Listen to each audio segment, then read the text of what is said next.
અચ્છા મિત્રો, જય માતાજી, નમસ્તે, ગુડ મોર્નિંગ.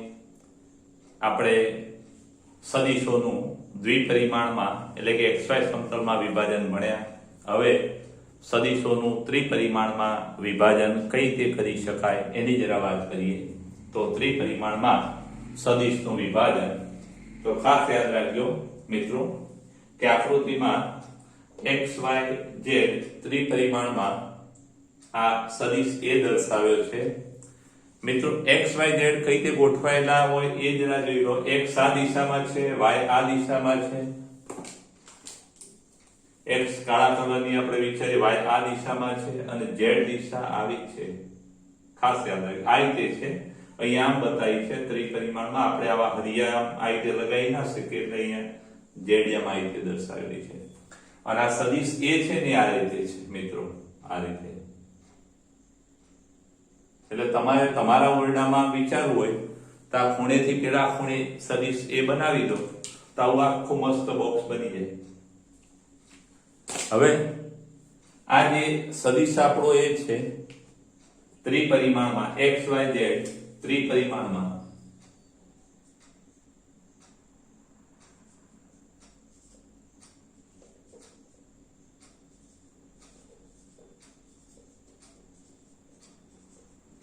સદિશ એ દર્શાવેલ છે. સદિશ એ નો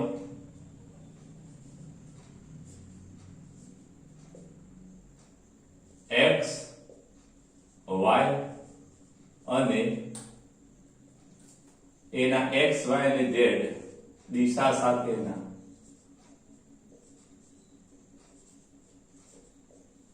ખૂણા અથવા તો કોણ અનુક્રમ આલ્ફા, બીટા અને ગેમા. ખાસ યાદ રાખજો આપણો આ સદિશ એ છે. x અક્ષ સાથે કેટલો ખૂણો બનાવે છે? આલ્ફા. y અક્ષ સાથે બીટા અને z અક્ષ સાથે કેટલો ખૂણો બનાવે? આ z અક્ષ સાથેનો ખૂણો ગેમા. અને માટે ax બરાબર શું થાય કે એનું x ઘટક. ખાસ યાદ રાખજો ખૂણો બનાવો એટલે પાછળ cos થીટા એટલે એનો x ઘટક કેટલો થાય? ax બરાબર a cos alpha. A x અક્ષ સાથે આલ્ફા કોણ બનાવે એટલે a. એનો y ઘટક કેટલો? તો y સાથે કેટલો ખૂણો બનાવે છે? બીટા. એટલે એનો y a cos બીટા.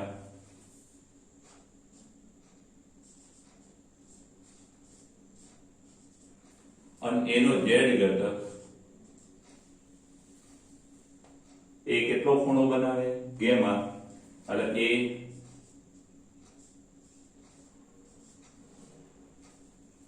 હવે કોઈ પણ સદિશનું મૂલ્ય એટલે તે સદિશના ઘટકોના વર્ગોના સરવાળાનું વર્ગમૂળ. એટલે કે સદિશ એ આપણે પહેલા તો સદિશ એ બતાવવું હોય તો ઘટકોના સ્વરૂપમાં ax I કેરેટ વત્તા ay j કેરેટ. દ્વિપરિમાણમાં હોય તો આપણે ax I caret ay j caret વત્તા az k કેરેટ.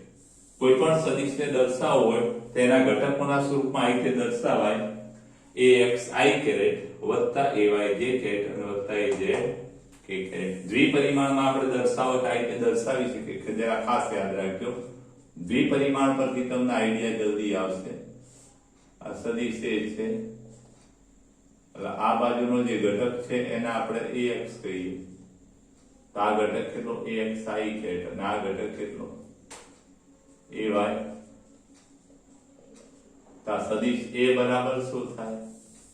તો કે x આમ કે આ વત્તા આ ત્રિકોણ સમાંતર બાજુ ચતુષ્કોણના નિયમ મુજબ સદિશ આ વત્તા સદિશ આ. સદિશ આ કેટલો કે ax અને વત્તા ay j કેરેટ. ખાસ યાદ રાખજો. હવે આ સદિશ એટલે મતલબ કે ઘટક સદિશોના જે ઘટકો છે એની પાછળ એની દિશાને આપણે એકમ સદિશો મૂકતા હોઈએ છીએ. હવે એનું મૂલ્ય બરાબર શું થાય કે એનું મૂલ્ય બરાબર વર્ગમૂળમાં ઘટકોના વર્ગોનો સરવાળો. એટલે કોઈ પણ સદિશના મૂલ્યને તે સદિશના ઘટકોના વર્ગોના સરવાળાના વર્ગમૂળ સ્વરૂપે દર્શાવવામાં આવે છે. ખાસ યાદ રાખજો, આ ax ay az નું આપણે સમીકરણ 1 કહીએ, આ સદિશ a ને રજૂ કરવા માટે સમીકરણ 2 કહીએ, એના મૂલ્યની વાત કરી. ખાસ યાદ રાખજો. હવે સ્થાન સદિશની આના આધારે વાત કરીએ. ખાસ યાદ રાખજો, આ સદિશ a છે, સ્થાન સદિશ હોય, ખાસ યાદ રાખજો. અહીંયા જ લખીએ, કલર બદલી કાઢીએ એટલે વાંધો ના આવે. સ્થાન સદિશ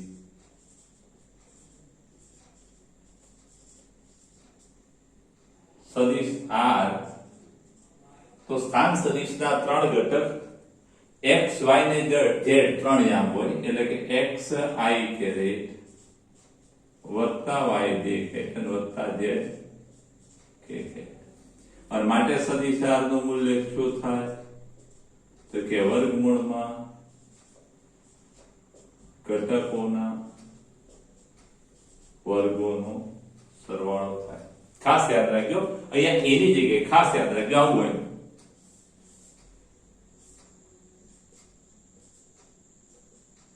આ x y ને z, આ સદિશ r છે, સોરી સદિશ r, એટલે આ દિશાનો જે ઘટક મળે એને આપણે x કહીશું, આ દિશામાં જે મળે એને y કહીશું, અને આ દિશામાં જે મળે એને z કહીશું.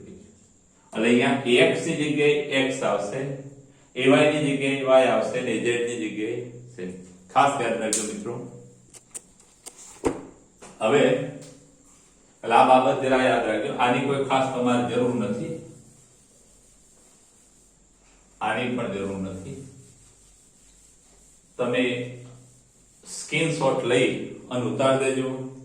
આમાં યાદ રાખજો મિત્રો કે આ સદિશ a છે, એનો x ઘટક આ છે, એટલે આ ax નું મૂલ્ય થાય, આ ay છે એટલે આ ay નું મૂલ્ય થાય, આ az છે એટલે આ મૂલ્ય az. ચોપડીમાં x y z છપાયેલા છે, અહીંયા x y અને z છપાયેલા છે, આગળ a રહી ગયેલા છે. તમે જરા ટેક્સ્ટમાં સુધારી દેજો, સ્ક્રીનશોટ લઈ લેજો.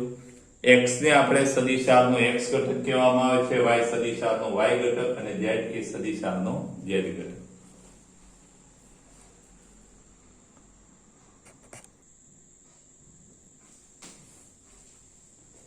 મિત્રો આગળની વાત સદિશોના સરવાળા માટે બેઝિક રીત. તો આ બહુ અગત્યની છે. આપણે xy સમતલમાં પહેલા વાત કરીશું, પછી ત્રિપરિમાણમાં હોય તો તમારે એ રીતે લખવાનું. તો ખાસ યાદ રાખજો, પહેલા સદિશોના સરવાળા માટે બેઝિક રીત, એમાં xy સમતલમાં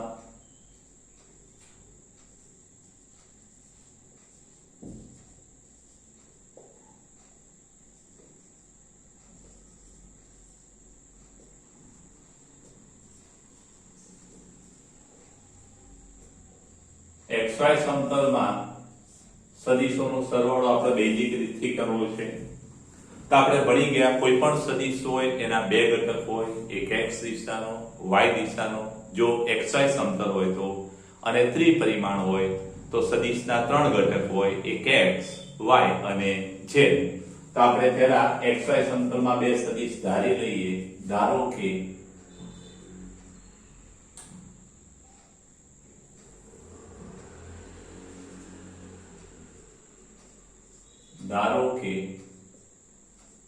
xy સમતલમાં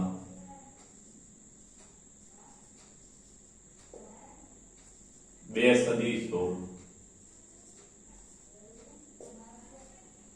સદિશ a અને સદિશ b છે. માટે સદિશ a ને ઘટકોના સ્વરૂપમાં દર્શાવીએ તો સદિશ a નો x ઘટક ઘટક એટલે બીજું કઈ નહીં, x દિશાનો ઘટક હોય એની પાછળ આપણે એકમ સદિશ મૂકવો પડે, અને બીજો y દિશા, કારણ કે xy સમતલ છે એટલે બીજો ઘટક એનો y હશે. ખાસ યાદ રાખજો મિત્રો, આ બહુ અગત્યના પ્રશ્નો છે આગળનું ફિઝિક્સ ભણવા માટે. અને સદિશ b બરાબર શું થાય? તો કે સદિશ b તો bx I કેરેટ વત્તા by j કેરેટ, સમીકરણ નંબર આપણું 2. પરિણામી સદિશ એટલે સરવાળાથી મળતો સદિશ, એટલે સદિશ a અને સદિશ b નો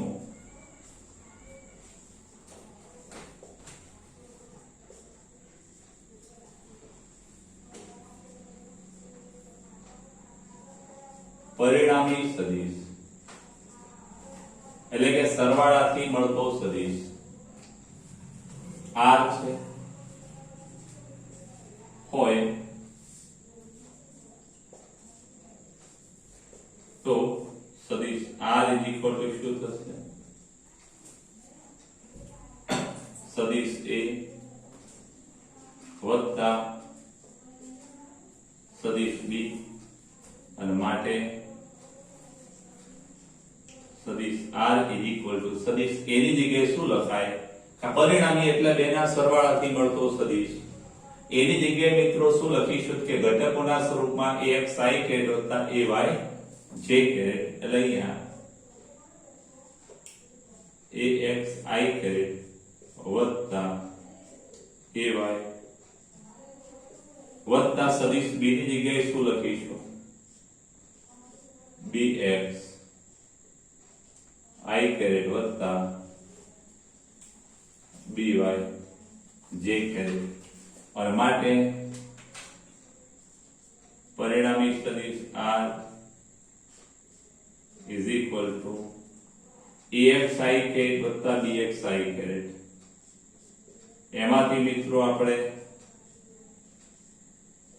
I કેરેટ છે એને સામાન્ય લઈએ, કાઢીશું, અને વત્તા ayj વત્તા byj, એટલે કે ay વત્તા, ખાસ યાદ રાખજો અહીંયા ax વત્તા bx I કેરેટ, ay વત્તા by આ j કેરેટ. આપણો સમીકરણ નંબર 3. अब खास याद રાખજો મિત્રો, સદિશ a છે તેના બે ઘટકો, સદિશ b છે તેના બે ઘટકો, તો સદિશ r ના પણ બે ઘટકો હોય. જો સદિશ a ના બે ઘટક ax અને ay હોય, સદિશ b ના ઘટક bx અને by હોય, તો સદિશ r ના ઘટક rx અને ry હોય. સદિશ r બરાબર r નો x ઘટક અને વત્તા r નો y ઘટક થાય. સમીકરણ નંબર 4. સમીકરણ 3 અને 4 સરખાવતા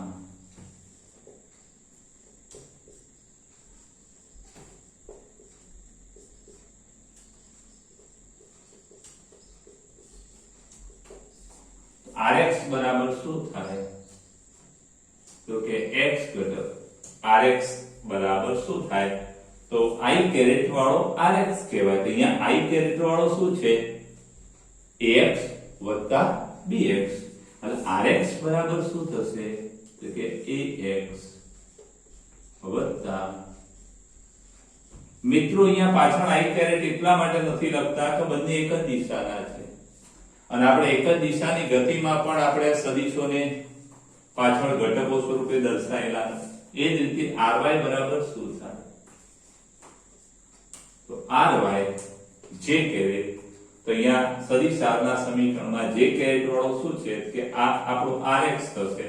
ખાસ યાદ રાખજો, આ સમીકરણમાં આ આપણો rx થશે અને આ આપણો ry થશે, કારણ કે rx I કેરેટ, અહીંયા rx I caret, ry j caret, ry j caret. એટલે અહીંયા આપણે ry ની જગ્યાએ શું લખીશું કે ay વત્તા b.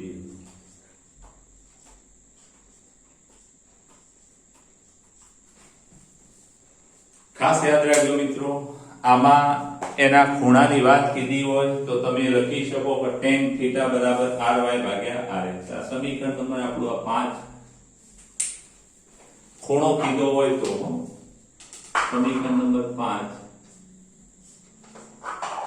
અને આમાં tan θ કીધો હોય તો જગ્યા નીચે હું જોઈ લઉં કે આવી જશે.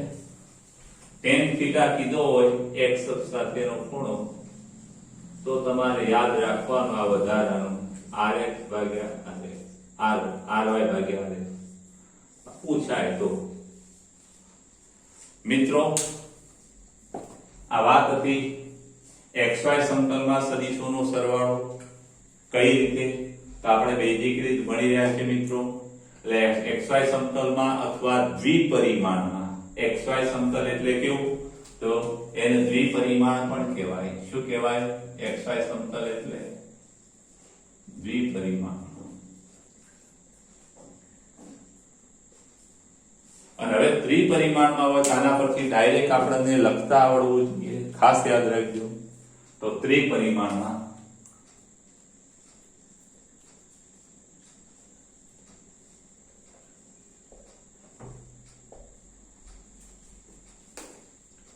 સદિશોનો સરવાળો.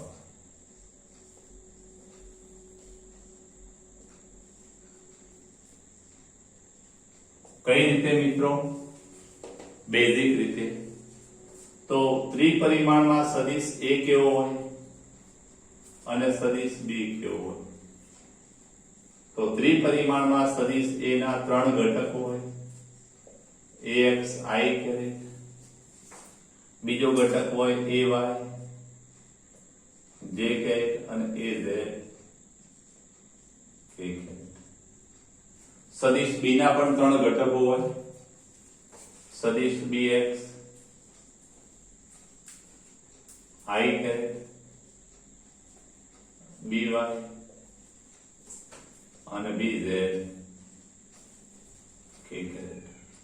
સદિશ A અને સદિશ B ત્રિપરિમાણમાં ઘટકોના સ્વરૂપમાં આપણે દર્શાવ્યા. તો આના પરથી સદિશ R બરાબર શું થાય, તો કે સરવાળાથી મળતો સદિશ R સદિશ A વત્તા સદિશ B. સરવાળો કરતા શું થશે કે ax bx i એવા ax વત્તા bx i કે આપણે a ની જગ્યાએ મૂકીએ કે x i કે વત્તા ay j કે વત્તા સદિશ b ની જગ્યાએ bx વત્તા by વત્તા અને માટે સદિશ R બરાબર શું થાય, તો કે ax bx i caret ax વત્તા bx વત્તા આવશે વચ્ચે પછી ay by અને j કેરેટ એટલે ay વત્તા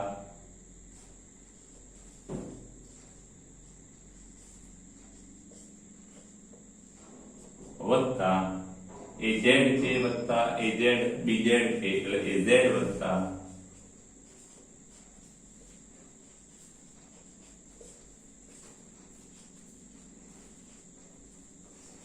એટલે ખાસ યાદ રાખજો. આને આપણે rx કહીશું, આપણો rx ry અને rz. આના પરથી આપણે એમ કહી શકીએ કે સદિશ R માટે સદિશ R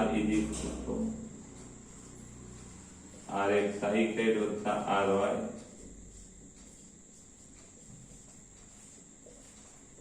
સાથે સરખાવતા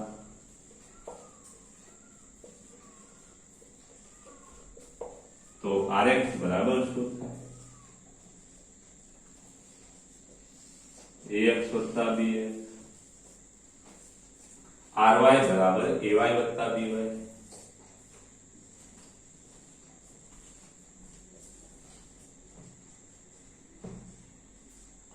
rz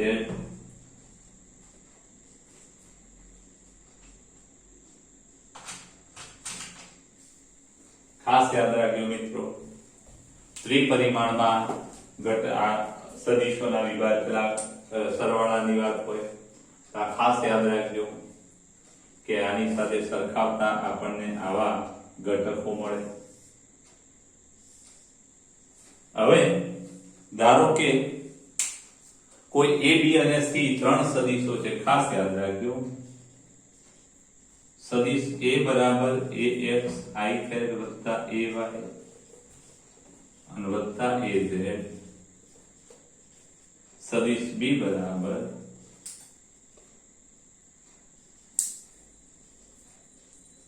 bxi અને વત્તા bz કે અને સદિશ c બરાબર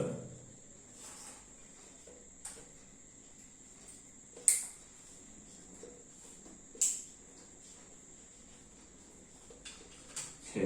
હવે કોઈ સદિશ t છે આનો, કે સદિશ t બરાબર શું, કે સદિશ a વત્તા b અને માઈનસ c. આના પરથી tx બરાબર શું થાય ખાસ યાદ રાખજો, અહીંયા લખી દઈએ માટે આના પરથી tx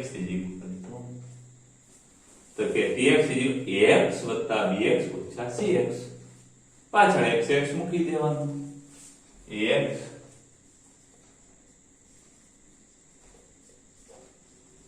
એ જ રીતે ty ay વત્તા by ઓછા cy અને tz az વત્તા bz ઓછા. ખાસ યાદ રાખજો આ ત્રિપરિમાણમાં કોઈની બાદબાકી કરવી હોય તો અહીંયા બાદબાકી કરવાની, બીજું કંઈ આમાં આવતું નથી, બહુ સહેલું છે.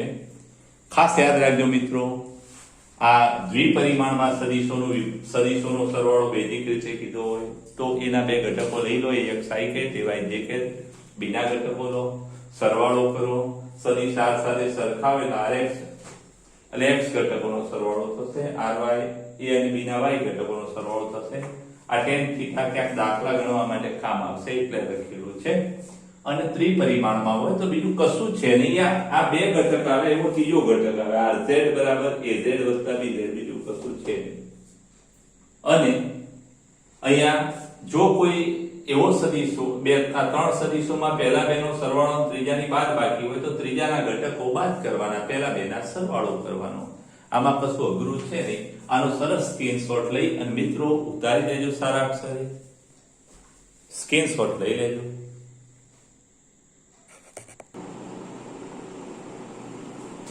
મિત્રો સદિશોની જે વાતો હતી આ ચેપ્ટરમાં એ બધી પૂરી થઈ, એ તમે બહુ સારી રીતે તૈયાર કરી દેજો. અને સદિશો સમજવા માટે એક દાખલો પણ આના પછી છે, એ નેક્સ્ટ લેક્ચરમાં લઈશું. એમાં હાલ ઉદાહરણ 4.1 ગણીએ. વરસાદ શિરોલંબ દિશામાં 35 મીટર પ્રતિ સેકન્ડની ઝડપથી પડે છે. ખાસ યાદ રાખજો, અહીંયા વરસાદ ઉપરથી નીચે તરફ શિરોલંબ દિશામાં પડે છે.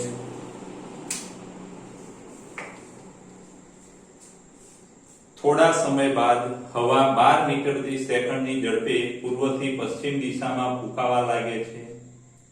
પૂર્વથી પશ્ચિમ બસ સ્ટેશન પર ઉભેલા છોકરાએ કે પોતાની છત્રી કઈ દિશામાં રાખવી જોઈએ?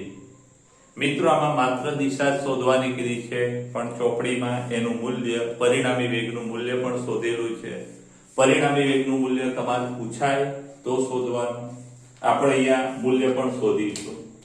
તો ખાસ યાદ રાખજો મિત્રો કે વરસાદ છે એ નીચે તરફ આ રીતે પડે છે, જેને આપણે કહીશું આ જે વેગ છે એ v રેન, વરસાદનો વેગ v રેન. હવે જરા ખાસ યાદ રાખજો, અહીંયા આપણે દિશા બતાવી દઈએ પૂર્વથી પશ્ચિમ. આ દિશાને આપણે પૂર્વ કહીએ અને આ દિશાને આપણે પશ્ચિમ કહીએ.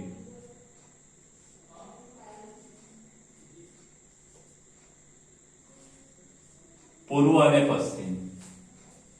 તો ખાસ યાદ રાખજો મિત્રો, તમારી ચોપડીમાં ઉત્તર દક્ષિણે બતાવેલી છે, ઉત્તર દક્ષિણ ના બતાવાય, આ ઉપરની દિશા કહેવાય.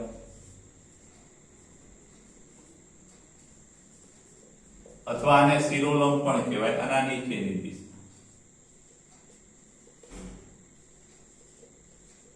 ખાસ યાદ રાખજો, કારણ કે ઉત્તર દક્ષિણ બતાવે કે વરસાદ કે આમ પૂર્વ પશ્ચિમ, આ પૂર્વ પશ્ચિમ તો વરસાદ આમ કઈ પડતો ના હોય. હવે અહીંયા બરાબર સમજજો કે આ વીઆર કેટલા છે કે 35 મીટર પર સેકન્ડ. આટલી ઝડપથી વરસાદ પડી રહ્યો છે, અને એ જ સમયે પૂર્વથી પશ્ચિમની દિશામાં, પૂર્વથી પશ્ચિમ તરફ આ દિશામાં પવન ફૂંકાય છે. એટલે વિન્ડ 12 મીટર પર સેકન્ડ. તો અહીંયા સ્વાભાવિક છે મિત્રો કે અહીંયા તમે આમ છત્રી લઈને ઉભા હોય અને વરસાદ પવન આમ ફૂંકાય તો વરસાદ આમ પડતો આવે એટલે તમારે છત્રી આમ નમાવી પડે મિત્રો. છત્રી આ દિશામાં નમાવી પડે. કઈ તરફ? પશ્ચિમ તરફ. કેટલી નમાવી પડશે? તો આપણે પરિણામી વેગ શોધવો પડશે મિત્રો. અને પરિણામી વેગ શોધવા માટે આપણે સમાંતર બાજુ ચતુષ્કોણનો નિયમ સરસ ભણી ગયા છે. બે સદિશોનો સરવાળો કરવા માટે સમાંતર બાજુ ચતુષ્કોણનો નિયમ. અહીંયા પરસ્પર લંબ દિશા છે એટલે સમાંતર બાજુ ચતુષ્કોણ છે એ આપણો લંબચોરસ બનશે. અને જ્યારે લંબચોરસ બને ત્યારે સીધો જ આપણો સદિશોના સરવાળા પાયથાગોરસ લગાડી શકાય. આ આપણો પરિણામી વેગ થશે. આ પરિણામી વરસાદનો વેગ છે એના આપણે સદિશ r કહીએ. હાલ જ પરિણામી સરવાળાથી મળતા સદિશને r કીધેલો છે. હવે છત્રી કઈ દિશામાં રાખવી પડે? તો છત્રીને આ ખૂણે નમાવી પડે આટલી, અને એ જે ખૂણો છે એ અહીંયા પણ એટલો જ થવાનો. આવી આ 12 છે, આ પણ 12 થવાનું. ખાસ યાદ રાખજો મિત્રો, આ પણ 12 થશે. હવે મૂલ્ય તમારે જરૂર નથી, પણ શોધેલું છે કે આ પૂછી નાખે તો તમને આવડે. આપણે આ ખૂણો શોધવાનો છે આકૃતિ પરથી.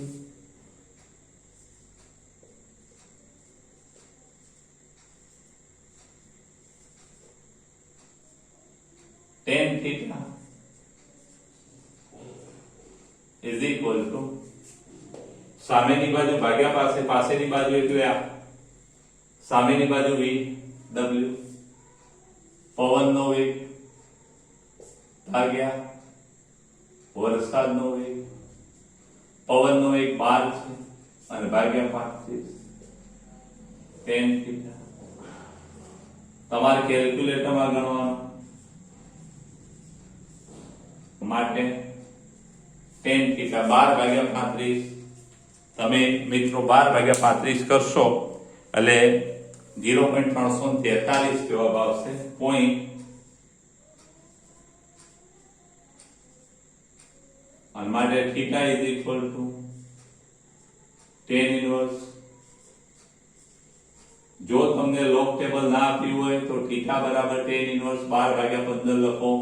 tan ઇન્વર્સ 0.343 પણ લખી શકાય મિત્રો. અને તમે નેચરલ ટેન્જન્ટમાં કોઠો જોતા શીખવાડેલો છે, જોશો તો લગભગ તમારે 19 ડિગ્રી આવશે. એ તમે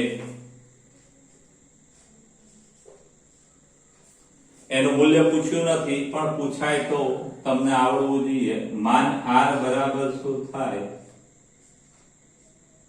તો કે વર્ગમૂળમાં બે બાજુના વર્ગોનો સરવાળો એટલે કે 35 નો વર્ગ અને વત્તા 12 નો વર્ગ. 35 નો વર્ગ કેટલો થાય? તો 5 × 5 = 25 અને 4 × 3 = 12 25 થશે. અને 12 નો વર્ગ 144. અહીંયા તમે ગણતરી કરશો મિત્રો તો જવાબ આવશે 9 4 2 6 અને 12 ને 1 13. અને આનું તમે વર્ગમૂળ કાઢશો તો સીધું 49 આઈ થિંક લગભગ 37 આવશે. 37